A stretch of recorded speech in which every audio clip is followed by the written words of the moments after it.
Hey, turkeys, this is Dan and Margie, and we're the Gen-Xers. We are sharing the most extreme Gen X Xmas traditions that we used to share with our families and that we do not recommend for you guys. Do not try to replicate these things. Look, we're not calling you all a bunch of candy asses for not being able to do these. We're telling you don't do it. Local firefighters have a warning for you. All right, so the very first dangerous thing that was we used to do all the time is share decorations that were clear fire hazards.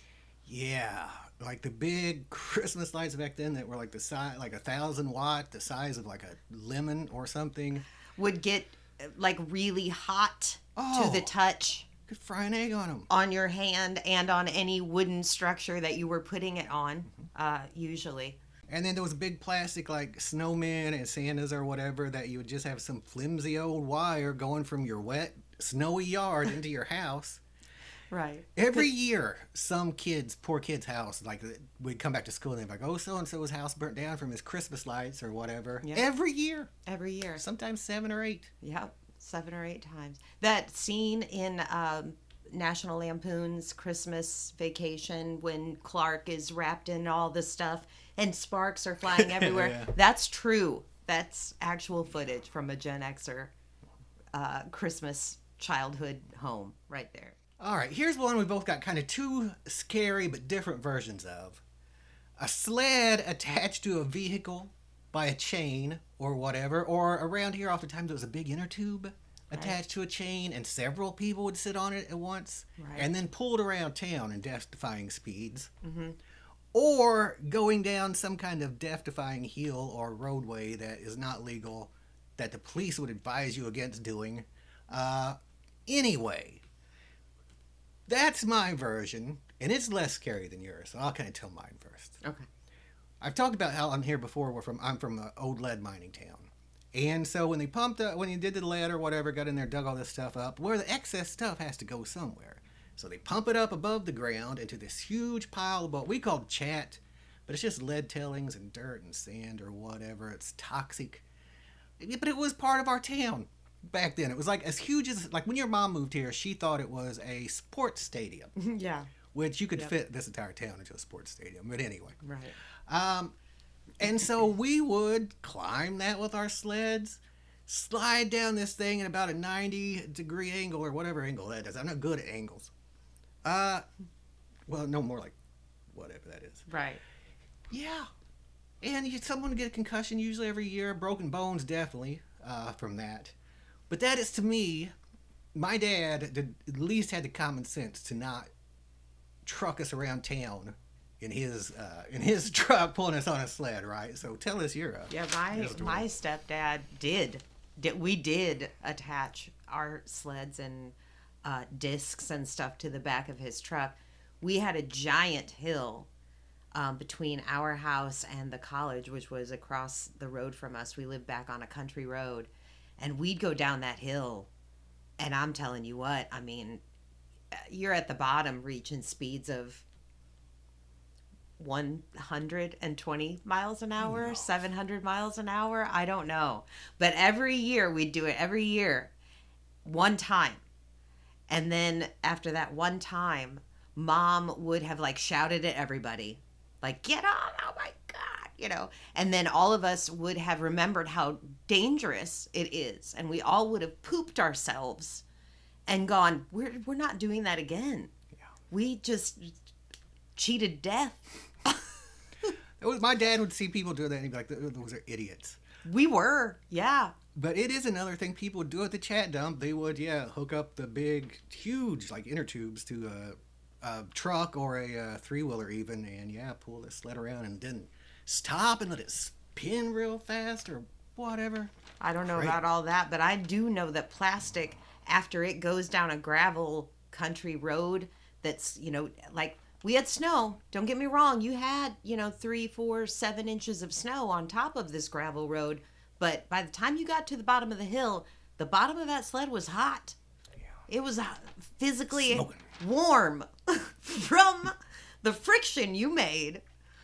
going over those rocks. So again, you better not even try this. Do not, or we're gonna be angry with you. Highly disappointed. Very disappointed. Yeah, we won't be angry. You've probably got more options available to you than the chat dump. Dangerous gifts. My dad was always trying to give me guns of some kind, hunting guns, BB guns, whatever. I was never really into them too awful much. I liked the knives. I remember getting my survival knife and being extremely happy because Rambo had one. And after we saw that, everybody had to have a survival knife. What if I would have got lost out in the woods?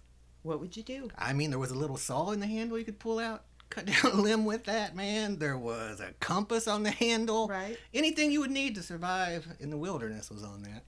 And I got many a ninja throwing star that me and my friend Jason would stand up against a tree and throw those at each other like we're in the freaking circus or something. Try this, okay? Try this for dangerous gifts.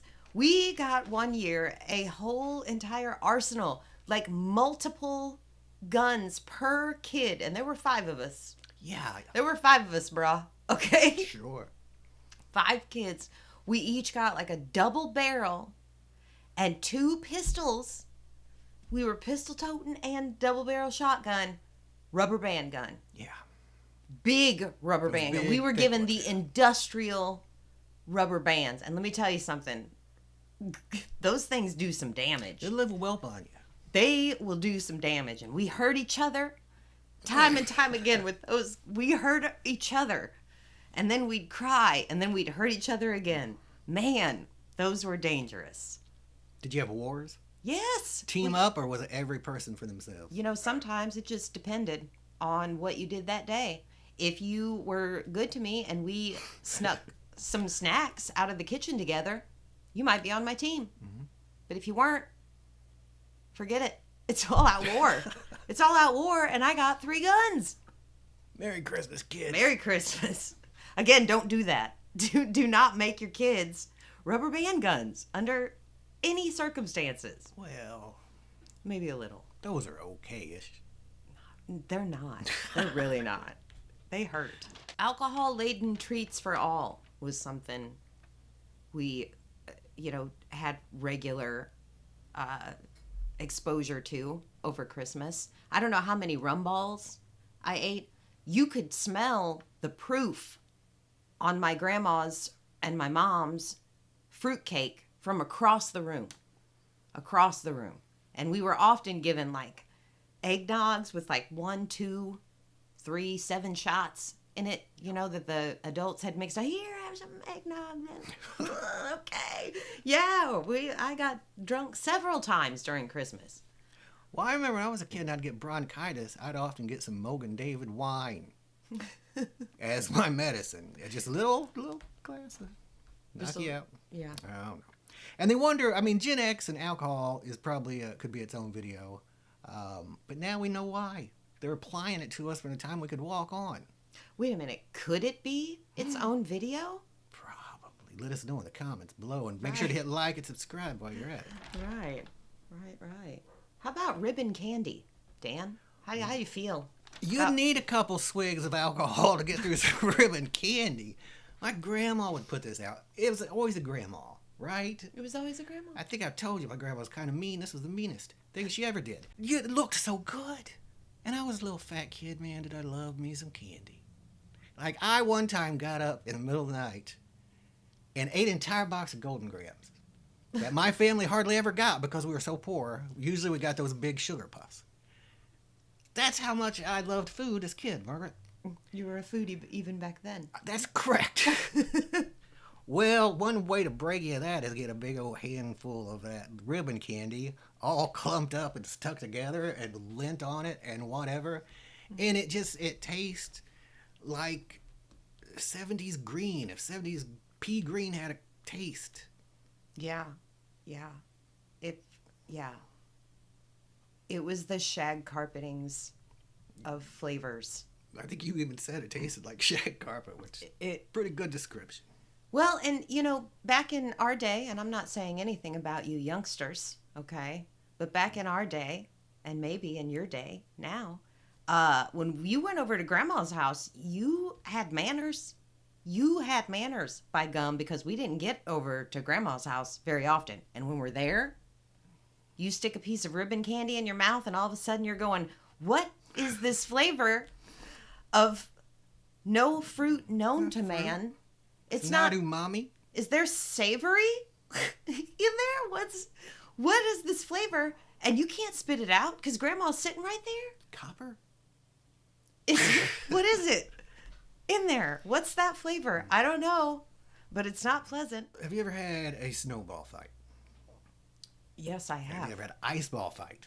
I have maybe made a couple of snowballs that could be classified as ice Have you ever balls. packed a rock about that big around the side No. of a snowball and chuck No. that at your biggest friend? No, or you know enemy? why? Because we had rubber band guns. We had to go to those measures. I'm sure people still have snowball fights. We had some extreme ones, quote unquote. When I was a kid, we would ice them up a little bit with our friends.